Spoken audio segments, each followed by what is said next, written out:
Okay, so we have UFC Fight Night Kansas City this weekend. It's time to do some predictions and break the whole card down. This card is insane. Okay, it's insane. We have the retirement of Lionheart on it, Ikram, Michelle Pereira, Randy Brown, Giga Jikadze, the infamous return of Matt Schnell. Okay, he's back.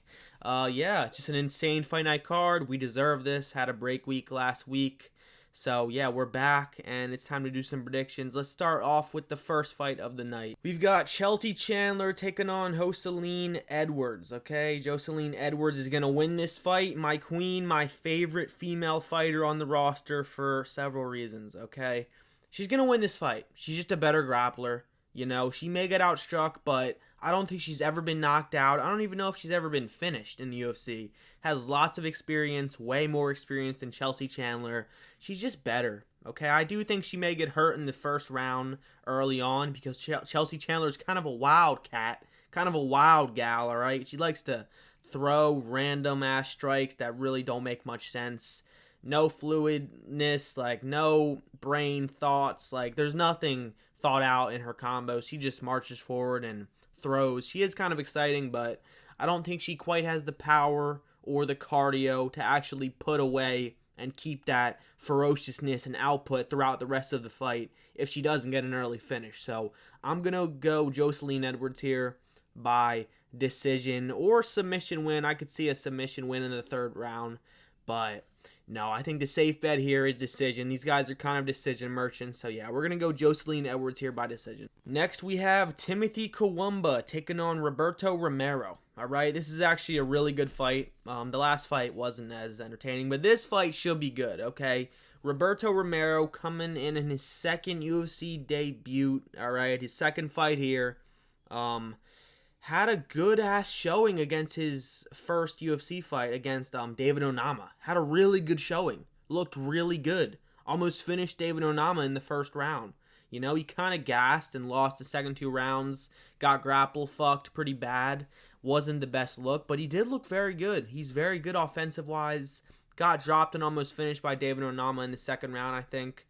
Or maybe at the end of the first even. Yeah, he kind of gassed really badly. Kind of blew it. Kind of blew his load in the first 2 minutes, 3 minutes, you know. I'm going to go Kawumba here. I do think Roberto is very good, but I just think the experience and the cardio advantage on Kawumba's side will get this one done. He's very good. He's very quick. Comes in with quick-ass 1-2s that you just don't see coming. Not the best grappling, so I don't really think either guy has neither guy really has good grappling here. So I don't really think that will be a factor. I could see some cage clinching, some pushing up against each other. But overall, this fight should be very good. I'm going to go Timothy Kawumba here by decision. I think both guys are very quick, very tough, very good, but I just don't really see much finish potential. If it's going to be a finish, I think my guy will get it done by finish, Kawumba. I think I could see a second or third round finish, but no, I'm going to predict Timothy Kawumba to have a very close, competitive, fun fight and get it done by decision. Next, we have Jacqueline Amorim taking on Poliana Piana, okay? I think this is a pretty straightforward pick. I do like Poliana, but she's just kind of weak, kind of frail looking. Grappling has been her, you know, it's let her down in the past. Let's just say that. She has a lot of losses. I think she's like 9-7. So not the best career so far, but she does have the experience advantage here in the UFC. I think every single win she has is by KO or finish, so very fun fighter here. I think this fight will be very fun. I think there's a high chance it ends in finish. I think Jacqueline is also on a 3-fight finish streak in the UFC so far, which is crazy. Both girls having like almost, if not 100% finish rate in the UFC. Unheard of, okay? But I just think Amorim's grappling will just get this one done. Like, she's just going to have the grappling advantage, going to get her down at will while they're dry in the first round, going to land ground and pound. You know, she has a ground and pound finish against, I think, Corey McKenna, which was just a terrible stoppage. I don't know why they stopped these female fights so early. Like, let them go on as long as you would a men's fight. It's discriminatory. It's just disgrace, okay? Just nothing else I can say about that, all right? But yeah, I'm going to go Jacqueline Amorum here. Pretty straightforward pick. She just gets it done with the grappling.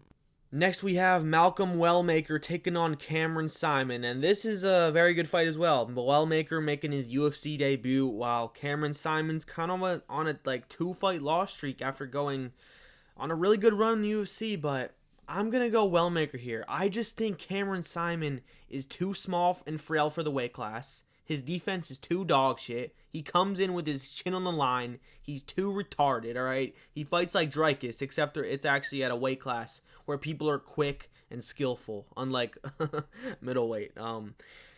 Yeah, man, the Dreykus strat just doesn't work at these lower weight classes. It just doesn't, all right? And he kind of fights like Dreykus. It's actually insane how similar they fight, you know? He just kind of like goes into the void without a plan and just... You know, he has pillow hands. Like, he doesn't really have standout grappling. Wellmaker has the reach advantage. He's KOing basically everybody he fights. Like, this dude has power in his hands. He's the bigger guy. I don't think he gets taken down here and controlled.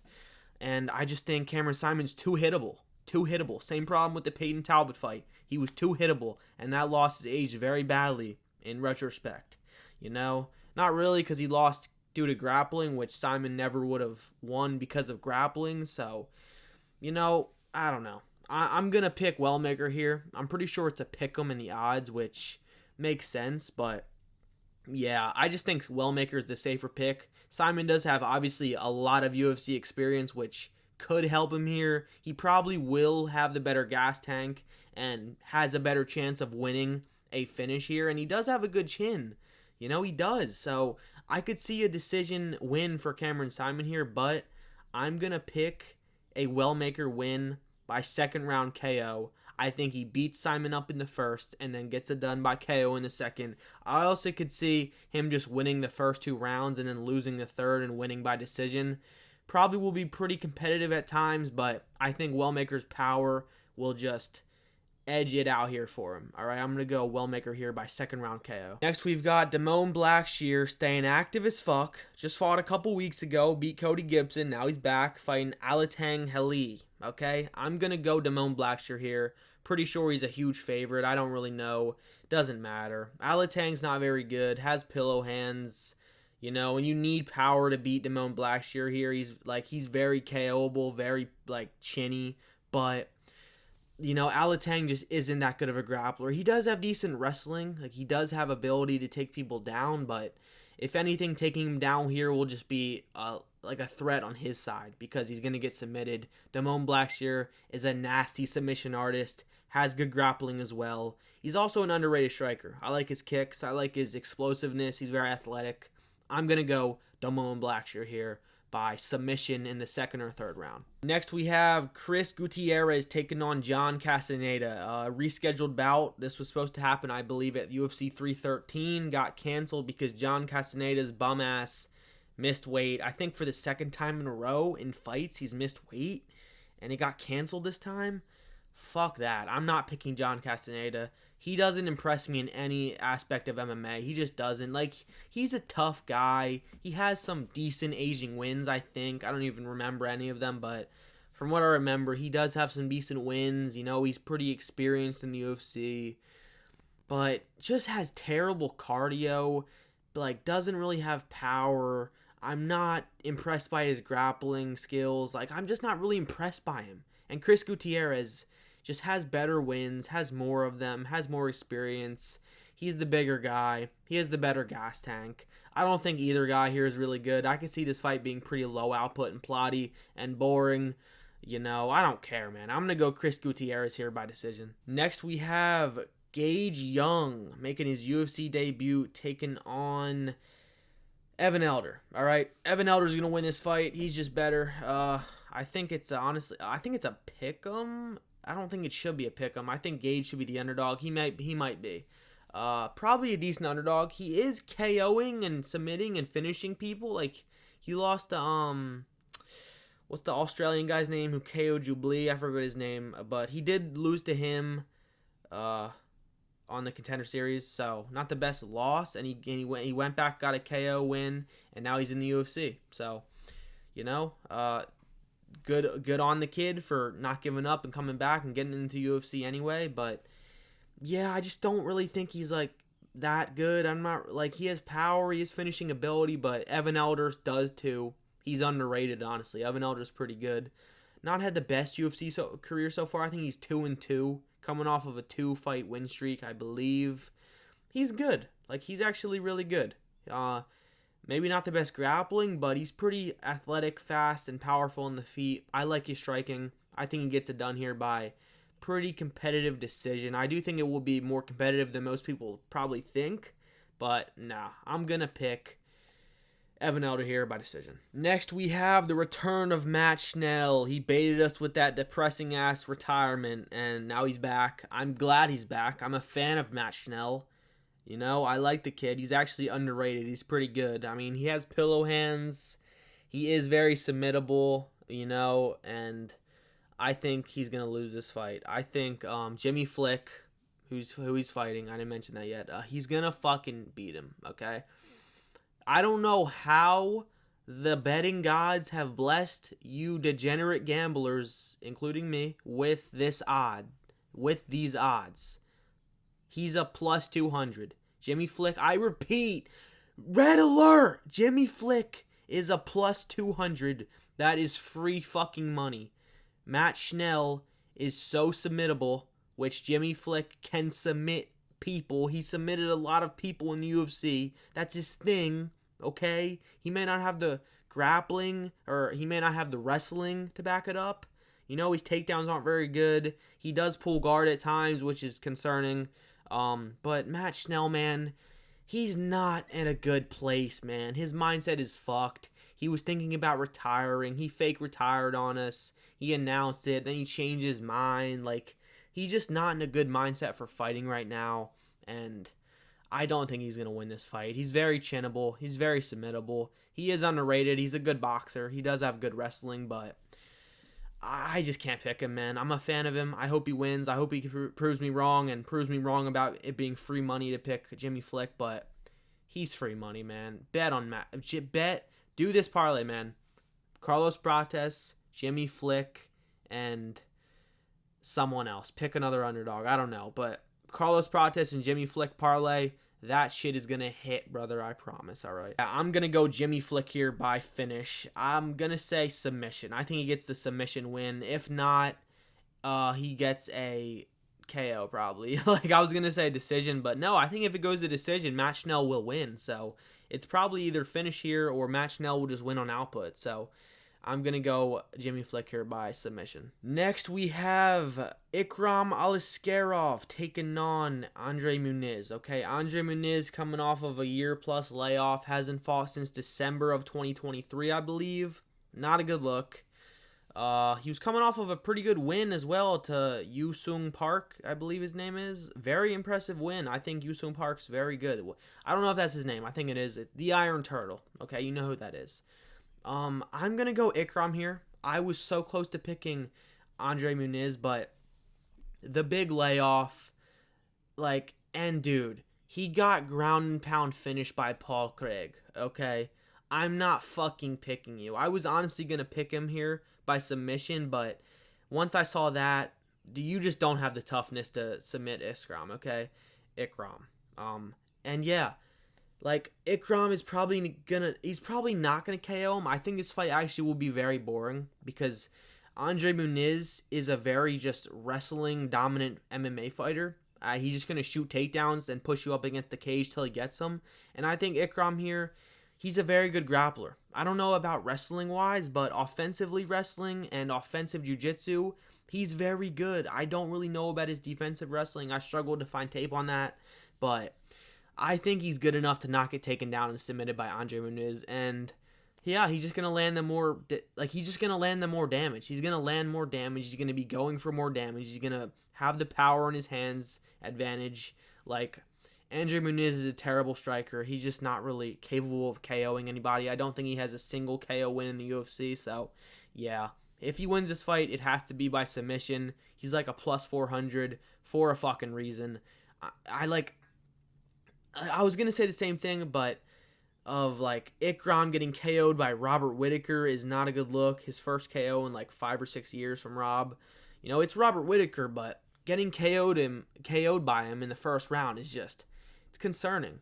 It's concerning. But Andre Muniz does not have the potential to chin him. Ikram may be in a bad mindset coming into this after his first loss in so long, especially by a vicious KO. But no, I'm going to pick Ikram here. I think he gets it done by probably KO in the first or second round. Next, we have Nicholas Dalby taking on Randy Brown. I think this one's pretty straightforward.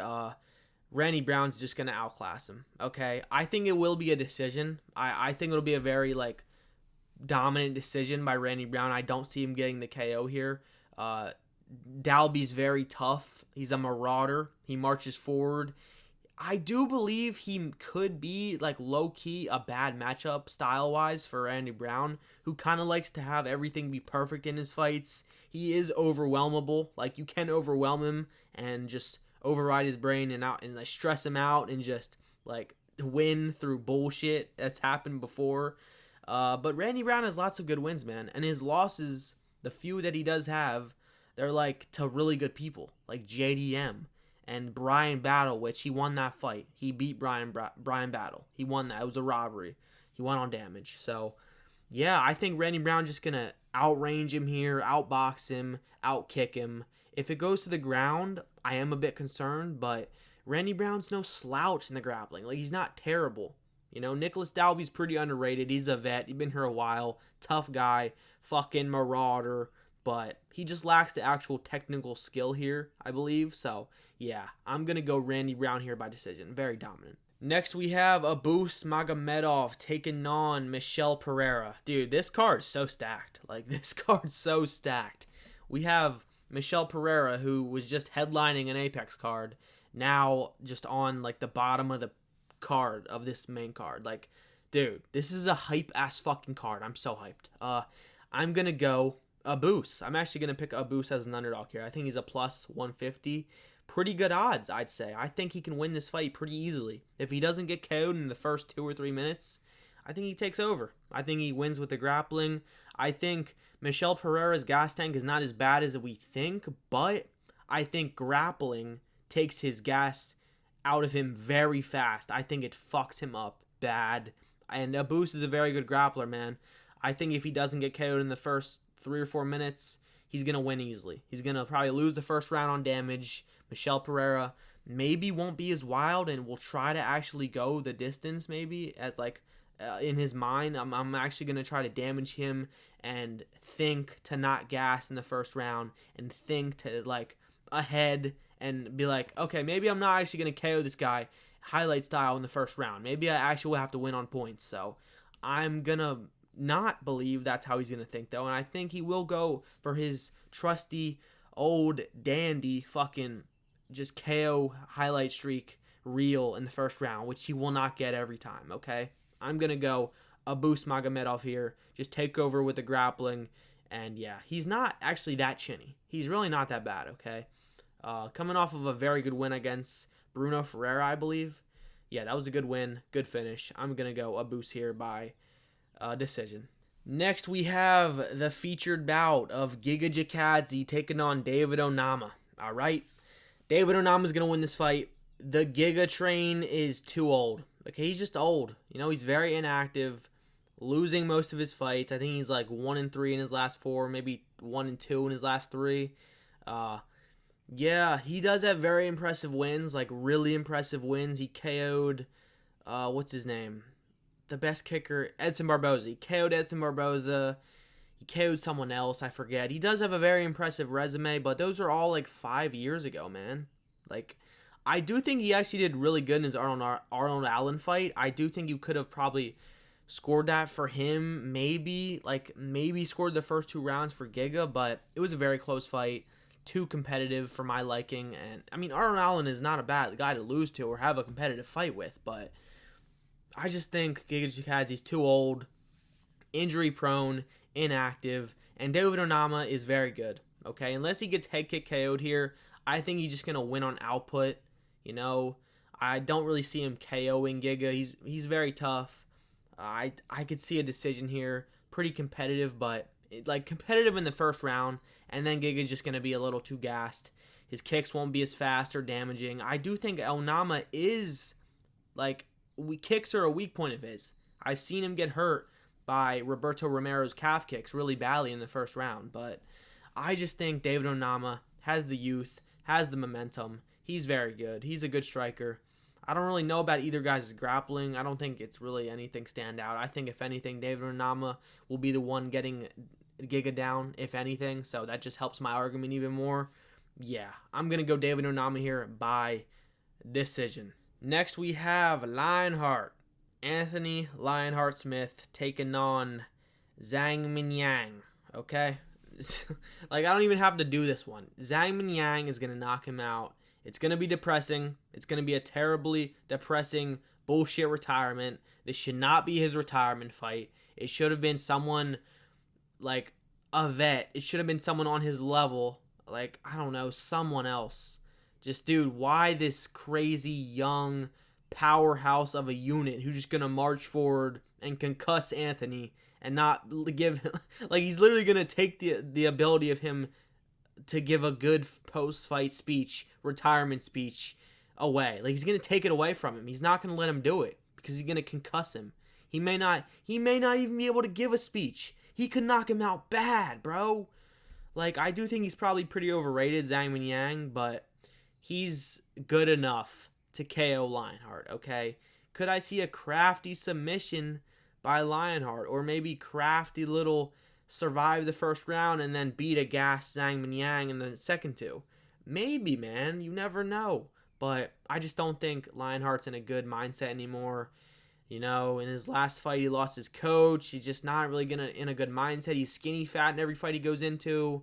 Yeah, I'm going to go Zhang Minyang here by finish in the first round. Next, we have the main event. All right, Carlos Prates, the fighting nerd with his plot armor, coming in strong against Ian the Green Bean Garry. Okay, I already did a full prediction video of this fight yesterday. I'm not going to go too into depth, but it's a close fight, man. It's 50-50. Ian Garry either wins by decision or Prates wins by KO. Okay, there's no in-betweens. I don't see Ian submitting Prates. He doesn't have the wrestling. People are overrating Ian's grappling ability. Like, this dude's not a good grappler, okay? He is decent submission artist. And not even that. He's not a submission artist. He has decent submission potential, okay? Still has yet to get a submission in the UFC, I believe. So, yeah, let's hold our tongues on his submission ability till he fucking gets one, all right? And I'm just sick of this, man. People are gassing Ian Garry up so much for losing to Shavkat, who we found out may just not be that good, okay? Bilal probably dominates him. Not really the best wrestler, you know? He's kind of a boring cage dweller. Kind of just pushes him up against the cage like Marab. But, yeah, I think Prates KOs him in the third round. If you want to see the detailed breakdown, go to my full video that I posted yesterday, man, all right? Go watch it. Go like it. Go subscribe, man. Fuck it. Why not, all right? I'll see you guys in the next one.